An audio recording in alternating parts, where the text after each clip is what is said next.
Assalamualaikum warahmatullahi wabarakatuh. Bersama saya lagi Hadri Festi Fadli dengan NIM 0541040509. Pada kesempatan kali ini saya ingin mengerjakan tugas praktik 3, tugas 3 berpraktik ya, dari mata kuliah jaringan komputer. Langsung saja ke soal pertama. Kita diminta menghubungkan 4 komputer menggunakan satu switch ya. Untuk menghubungkan 4 komputer menggunakan switch, itu kita langkah-langkahnya menggunakan IP statik. Dengan syarat IP-nya harus satu segmen atau satu kelas ya. Di sini saya menggunakan switch 2960. Bisa juga menggunakan switch yang lainnya. Kemudian kita taruh 4 PC di sini. Karena ini antara komputer dan switch, jadi kita menggunakan kabel strike ya. Untuk perangkat yang berbeda, itu menggunakan kabel strike. Tapi jika dia perangkat yang sama antara komputer dan komputer, itu baru menggunakan kabel cross.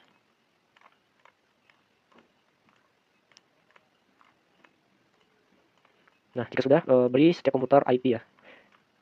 Caranya klik satu kali di PC, kemudian masuk ke mode desktop, klik di IP configuration. Isi IP-nya, di sini saya menggunakan IP kelas C. Nah, di sini subnet max-nya 255.255.255.0, yang artinya hanya bagian belakang yang boleh diganti ya. Contohnya, jika di 192.168.1.1, maka di sini beda di ujung ya. Setiap komputer harus beda-beda. Tetapi bagian 3 ini harus sama, sesuai dengan subnet yang ada di sini.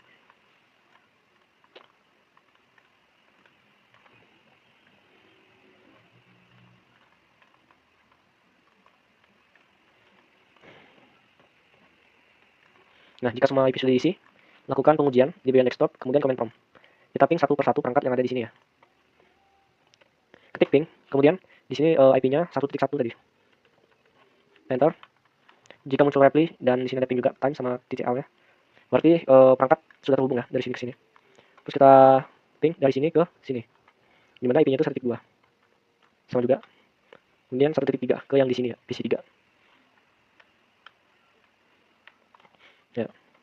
Selain menggunakan ping, juga bisa menggunakan tools yang ada di sini, ini namanya add simple video. Misalnya kita ingin mengetes jaringan dari sini ke sini, PC 3 ke PC 1. Nah, di sini muncul tanda successful, yang artinya PC 3 dan PC 1 ini terhubung ya, bisa mengirim dan menerima paket. Sukses. Di sini sukses juga ya. Berarti semuanya sudah terhubung dengan baik. Ya, untuk nomor 1 itu sudah selesai. Kita lanjut ke nomor 2. Nomor 2 ini menunjukkan dari nomor 1.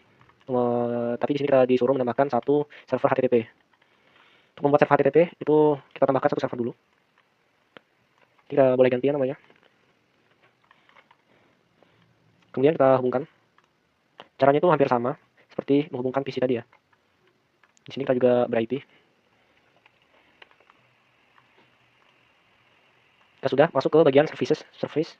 Di bagian HTTP, ini wajib di on. Langsung kita tes. Apakah sudah bisa diakses? Masuk ke tab desktop, kemudian web browser.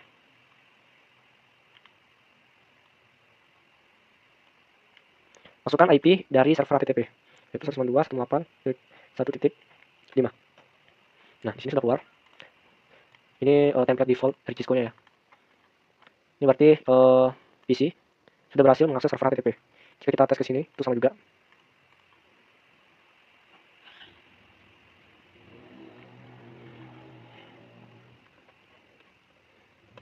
Ya, di sini bisa akses, kemudian kita tes di sini di PC 3.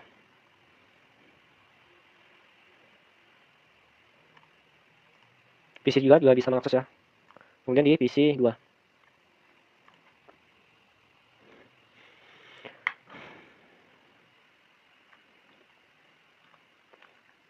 Juga bisa. Berarti semua PC sudah dapat mengakses server HTTP ya. Sesuai dengan poin ini. Pastikan semua komputer bisa mengakses HTTP servernya. Jadi lanjut ke nomor 3. Ini juga lanjutan dari soal sebelumnya. Cuma di sini menggunakan satu buah server DNS yang dimana fungsinya supaya kita mengakses server HTTP ini, mengakses webnya tanpa perlu mengetik IP-nya. Hanya menggunakan domain seperti contohnya hadri.com. Kita tambahkan satu server lagi.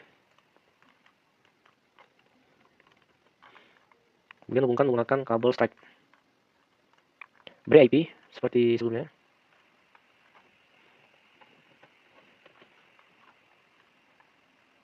Kemudian di bagian services ini kita matikan saja. Terus di bagian DNS ini kita on-kan. Kemudian kita kasih nama domainnya contohnya hadri.com. Untuk type-nya pilih record, kemudian di address isi IP dari server HTTP-nya. Jika sudah klik add. Nah, jika sudah muncul langsung kita tes ya. Sebenarnya kita bisa langsung membuat DNS-nya langsung di server HTTP. Cuma soalnya meminta kita untuk membuat satu buah server baru ya. Sudah tes h3.com. Oh ya, sebelumnya kita wajib mengisi DNS servernya dulu ya. IP yang digunakan itu IP server DNS.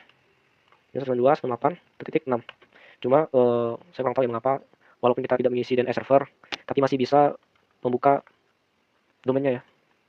Padahal harusnya itu udah bisa loh.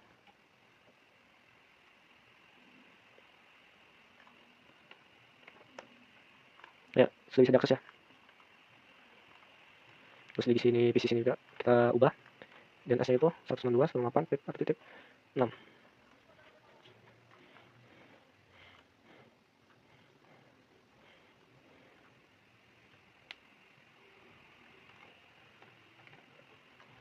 Bisa juga ya. Harusnya ini semuanya bisa.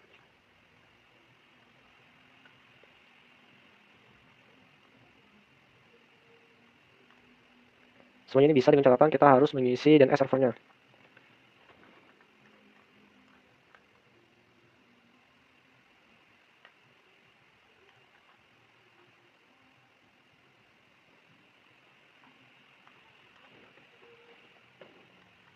Ya, bisa juga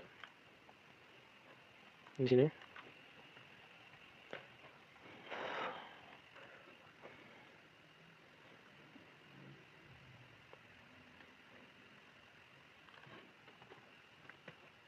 Ya, semuanya semua PC sudah bisa mengakses menggunakan DNS server ya. Berarti nomor 3 ini sudah bisa semua. Kita lanjut ke nomor 4. Untuk nomor 4 sebenarnya tidak jauh berbeda dengan nomor 1 dan 3. Hanya di sini menggunakan router. Yang artinya di sini fungsi routernya untuk menghubungkan dua network yang berbeda ya. Jadi ada dua segmen IP yang berbeda. Itu dihubungkan menjadi satu jaringan. Ini berarti di sini beda ya IP-nya itu. Maksudnya kelas IP-nya. Langsung saja kita buat. Kita hapus semua.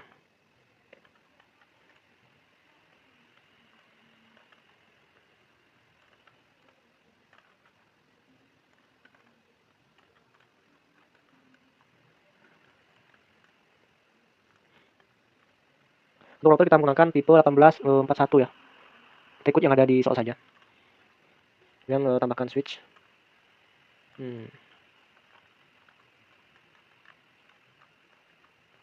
Hubungkan semuanya menggunakan kabel strap.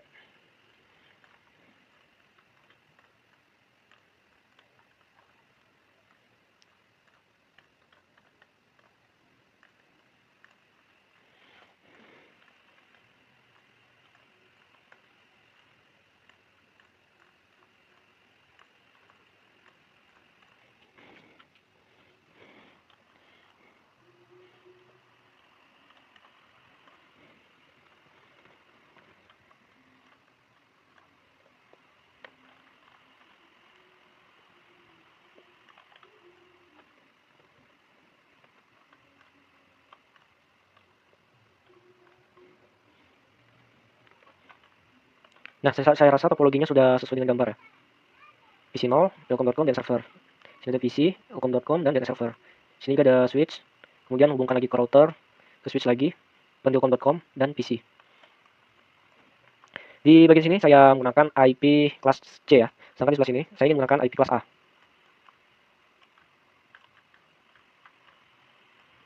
Langsung saja di telkom.com.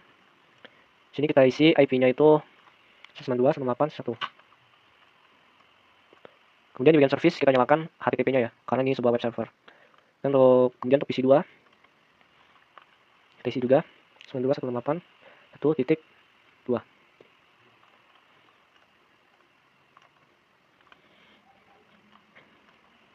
Kemudian untuk server ilkom.com ya. Di bagian sini saya menggunakan IP kelas A ya. Saya gunakan 11.1.1. Pada bagian services jangan lupa kita on. Ini di DNS server juga menggunakan kelas A. Ini bagian service. Bagian HTTP kita matikan saja ya karena tidak terpakai. Kemudian di DNS di sini ada dua web server, HTTP server menggunakan domain juga ya. Yang pertama itu ilkom.com. Yang dimana addressnya ini tadi 1.1.1.1 ya. Kemudian kita add. Yang kedua ada pendilkom.com. Dimana addressnya itu 192.168.1. Kita add. Jika sudah kita boleh, ini jangan lupa dinyalakan DNS service-nya di on. Sudah keluar. Kemudian kita ber IP ke PC-nya. Ini kelas A ya. Nah, karena di sini sudah ada DNS server, maka di sini bagian DNS server itu kita isi IP DNS ya. Itu 1.1.2. Sama dengan komputer yang ini juga. Komputer yang ini juga kita isi IP yang DNS server.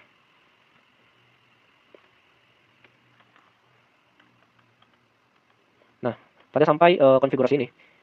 Di sini yang hanya kalau bisa berkomunikasi antara tiga ini, mereka bertiga, dengan mereka berdua. Karena beda segmen, makanya mereka ini tidak bisa saling berkomunikasi, tidak bisa saling nge-ping. Kita bisa contoh ini ya, menggunakan Simple PDU biar cepat. Nah, di sini tuh file. Makanya di sini dibutuhkan yang namanya router, fungsinya tuh untuk meroute ya.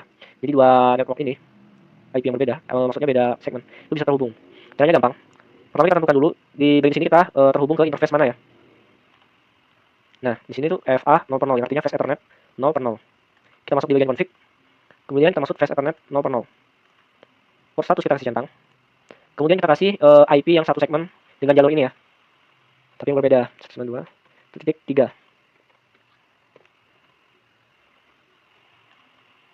Nah, kemudian pada Fast Ethernet 0 per 1, ini tuh jalur ke sini ya, ke IP yang kelas A. Di sini juga kita isi IP kelas A. Nah, pada bagian port 1 jangan lupa dicentang on. Ya, untuk sebelumnya subnet max ini selalu terisi otomatis ya. Selalu terisi otomatis. Tapi bisa juga diisi manual. Cuma lebih baik otomatis saja untuk mengurangi gangguan ya. Nah, jika sudah diisi, maka mereka semua sudah bisa saling berkomunikasi ya. Kita tes dari sini ke sini. Oh ya, masih ini versi violet. Karena jika sudah menggunakan fungsi router, maka setiap PC atau server itu wajib menggunakan gateway. Berapa gateway-nya? Ya, itu IP yang kita isi tadi ya. Kalau gateway yang ini, yang kelas C, itu kita isi 192.168.1.3. Ini IP yang sesuai kita isi di router tadi ya. Itu default gateway-nya. DNS server boleh kosong. Kemudian di PC juga sama. Kita isi 192.3. Di PC ini juga sama. Cuma untuk PC yang ini, karena dia menggunakan segmen A tadi, maka kita gunakan IP A yang ada di router tadi, yaitu 1.4. Sebenarnya di sini juga harus diisi gateway. Jadi intinya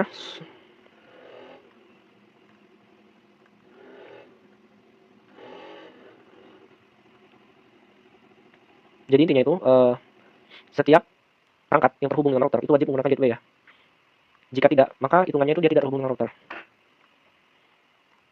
Langsung kita tes menggunakan Simple PDU ya.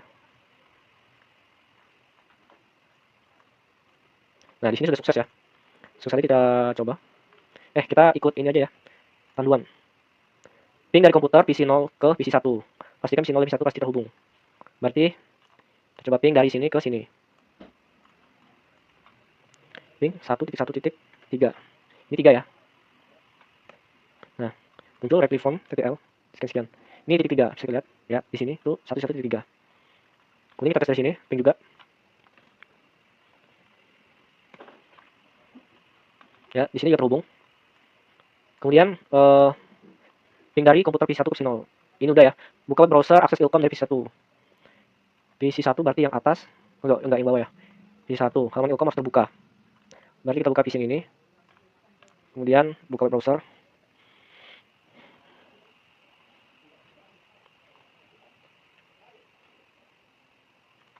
ilkom.com.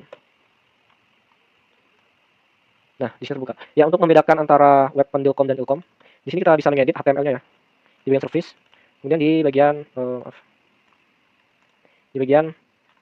indeks HTML ini kita ubah supaya lebih gampang membedakannya ya. Sini kita isi ilkom.com.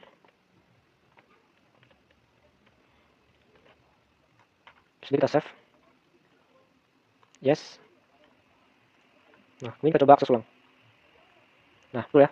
Berarti benar yang kita akses tuh web ilkom.com di sini. Ini yang pendilkom juga bisa diganti ya. Cukup di bagian service, bagian indeks. Ganti sini.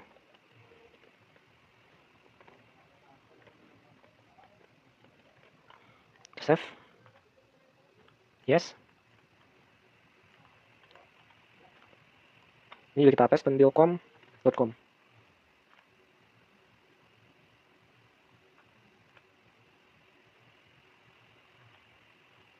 Oh, maaf ya, ini salah. Pendil. Yes. Sebentar ke sisi 4, buka ulang. Nah, pendulcom.com. Kemudian langkahnya buka web browser akses pendulcom.com dari PC 0. PC 0 berarti yang atas ya. Bisa mengakses pendulcom.com.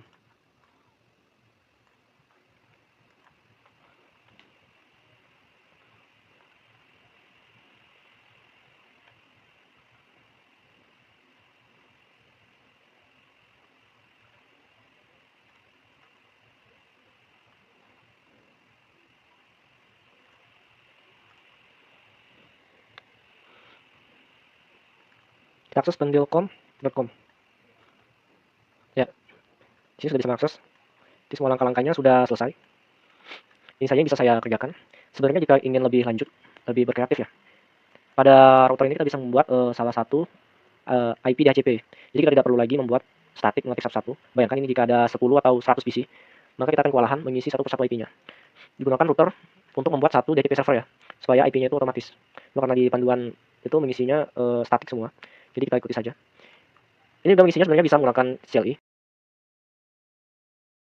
Cuma di panduan juga menggunakan interface, tidak menggunakan CLI. Jadi saya rasa tidak perlu dibahas ya. Nah, jika yang menggunakan CLI itu di sini lebih rumit, tapi lebih seru. Praktek kita kali ini tuh cuma membahas bagaimana cara menghubungkan ya sebuah jaringan. Juga diajarkan mempraktek bagaimana membuat DNS server, web server. Itu saja saya rasa. Serta routing ya. Tapi ini routingnya benar-benar dasar ya. Cukup sekian. Mohon maaf jika ada kekurangan. Wassalamualaikum warahmatullahi wabarakatuh.